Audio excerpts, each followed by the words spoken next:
Hello students, welcome back to the new session. So let's start with a quick revision of the last session.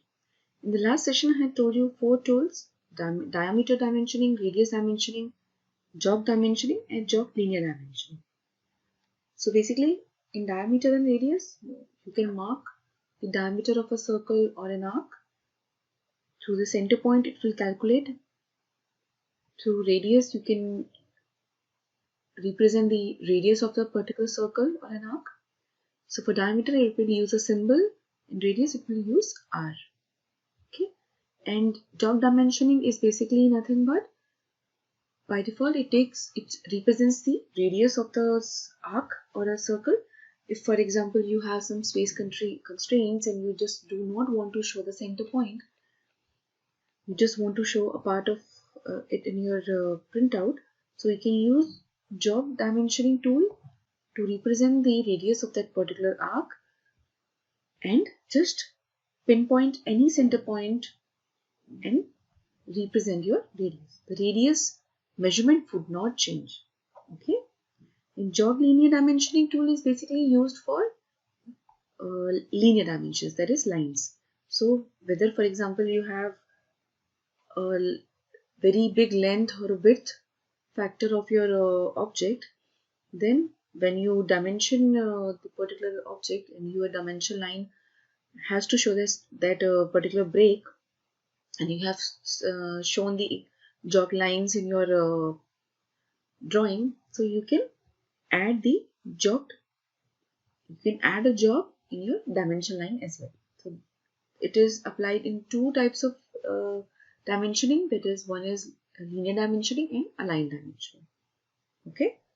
So that's all we studied in the last session. And today I'll tell you about center marks and center lines. So the first thing is generating center marks and center lines. If you just want to mark the center of a circle or an arc or a polygon arc, for example, polygon circle. So to just mark, please follow my words what I'm saying. You just want to mark the center of the particular circle or arc. You can use this command call, like in command line you can type dim center, or in menu bar in toolbar you will find this in dimension toolbar or in dimension in your menu bar. Just go to center mark and click. So here you just have to select your object and mark. The mark would be in a cross. Okay. There are two things. When you use a positive value like plus, for example in this image you can see plus 0.2. So it is a cross mark in your center. When you use minus negative value, it will be a line, center line. Okay. So I'll show you in CAD. See, when I'm using a positive value, I just have a cross. So I'll type dim center, select my object, and this is the center mark by default. If you want to type a value, so go to DIMCEN. Do not type center. There are two, dim center and dim cen. So just type dim cen and it will ask for the new value. As of now, it is positive value 0.2. By default, you can type minus 0.2. Now, when you say dim center and select the object, see, now it is a complete line. Now, the main point which I want you to associate it is, see,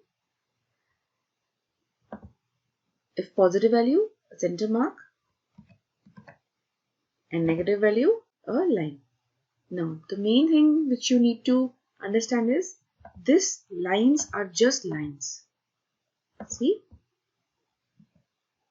these lines are just lines. It is not associated with the object. Means when you update your circle, you increase or decrease the size of the circle, the mark would be remaining as it is. It will be a representation of line. That's it. Like you're taking a pencil and just marking the center of the circle. But if you want an associative center mark to be as an object to be related to your circle or your arc, so that whenever you update your circle or an arc as in terms of scale or size, the center mark also updates itself. Okay, so for that you can create associative center marks.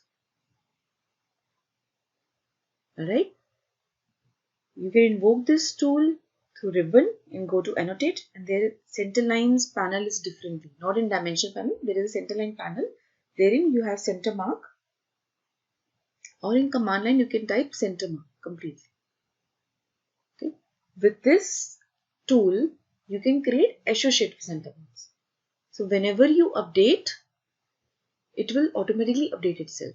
So here the center mark creates a complete set of horizontal and vertical line. It is not just a simple mark like this. It is a complete line in the horizontal quadrants and the vertical quadrants of your circle, if it is a circle. So what will be there? There are different system variables you can control here. This is center line type. You can define a line type for that particular lines. Center cross size. You can define the cross size which is there on your center point. You can define the center extension line, the size of the center extension line, how much you want to overshoot, that is out of the circle, out of your object. You can change the system, use the system variable center cross gap for defining the gap between the cross and the lines. Okay, so this will be associated to your object as well, as and when you increase or decrease your object, it will also be increasing and decreasing according to the size of your object. And you can control all these. You can change these settings of these cross size or gap, each and everything through your properties palette. Just select it and right click and see in geometry the cross size, the cross gap, the left extension, the right extension, the top extension, the bottom extension, if you want to show the extension or not. So all these can be controlled through your properties palette as well. So first I'll show you the difference. See, when I update this, for example, see, nothing has changed. The mark is there. It is not changing. But when I update this,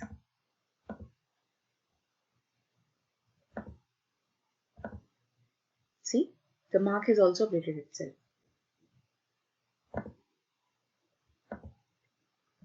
See, you can see the difference.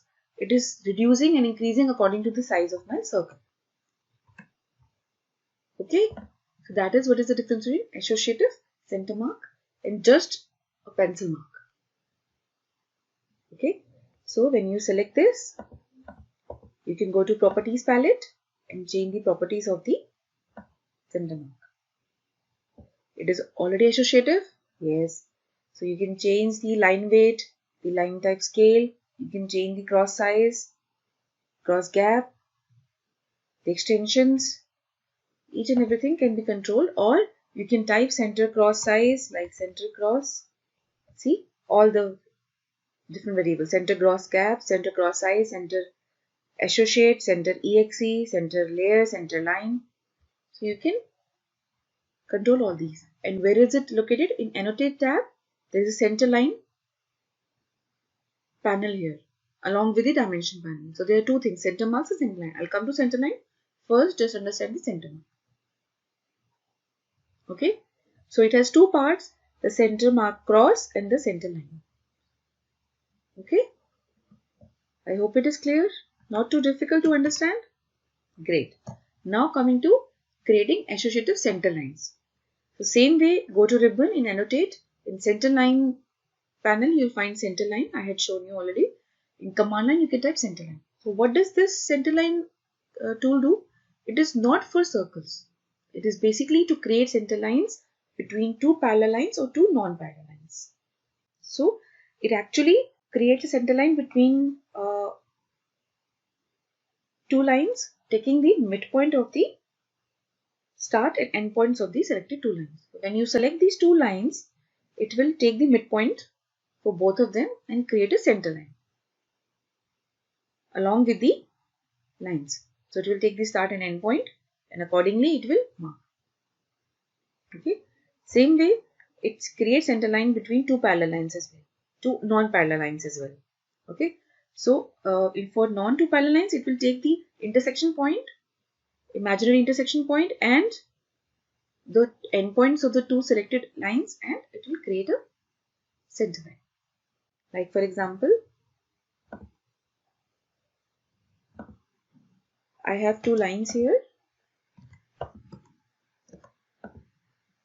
So I want to create a center line. I'll click on center line and select my first line and my second line.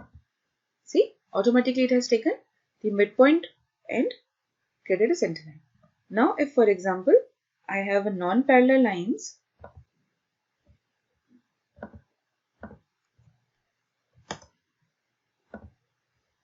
I have a line here. If I want to create a center line, I'll select this first and second. So it is taking the intersection point and considering the endpoint of the two lines and creating the center line. I hope all the three things are clear. How to generate center marks and center lines. So using a positive value, create a center mark. Using a negative value of dim cen variable, create a center line. If you type dim center completely, it will just tell you to select the object. If you want to change the value and create center lines, you have to type only DIMCEN. Okay, and change the value and then create lines or a mark. So this would not be associated with your object. If you want to create associative center marks along the center line, then go in command line, type center mark. Okay, so properties palette, you can change all the properties of the center mark. Then the center lines is for two parallel lines and two non-parallel lines. Clear? That's all. It's a very small session. Now before going, I want to give you an assignment. So this is your assignment number 31. So it is not in relation to this, but yes, I want you to understand, practice more and more. So I'm giving you this. This is in matrix. So as you can see here, this is an object. These are two different views of this particular object. Okay, or I can say this is an object, this is a view, this is a view. But it depends. This is a side view, this is a front view. And this is a top view. Okay, you can run your imagination and create this. And even now you know how to dimension it, so you have to dimension it. This is the main focus now in your assignment. Dimension all of the lines. It's up to you. You want to use linear, you want to use baseline, you want to use continue. Even I have marked very less, you can even mark more. You can mark each and every line. If I have missed, still you can mark it. You have to see which all lines you have to mark. Okay, you can create layers. You can show the dimension in different layer. You can show the object in different layer. You can show the hidden lines or center lines in different layer. And then you can also text it, write assignment number and save it in your drawing format and submit. Okay. In the next session, we'll do a quick revision and then learn to create ordinate dimensions, how to maintain equal spacing between dimensions and dimension ring. So we will be learning 3 tools in the next session. Okay. That's all for today. And students, please, one more thing I just want to make sure you understand is, do not stick to only the assignments which I'm giving you. You have lots and lots of assignments available, practice exercises available on net as well. So please go, just start searching, start using those practice exercises and practice. You do not have to go to internet also. You can even practice the objects surrounding you. You can, if as an architectural background students, you can create wardrobes, you can take furniture pieces, you can create anything around you. Not only from your domain, you can create anything, a vase, a flower, anything, just to practice. Try to practice using all the tools to incorporate and create something around you. May it be a straight line object, may it be a non-straight line object. Use parallel lines, non-parallel lines, text it, label it, and use different dimensioning tools which you have covered to dimension it. As and when you start practicing, you can save that in your folder, and as and you go on learning more tools, you can apply that tools in that particular exercises. Okay, so more and more you practice, and more and more you'll get comfortable with the software. Thank you, students.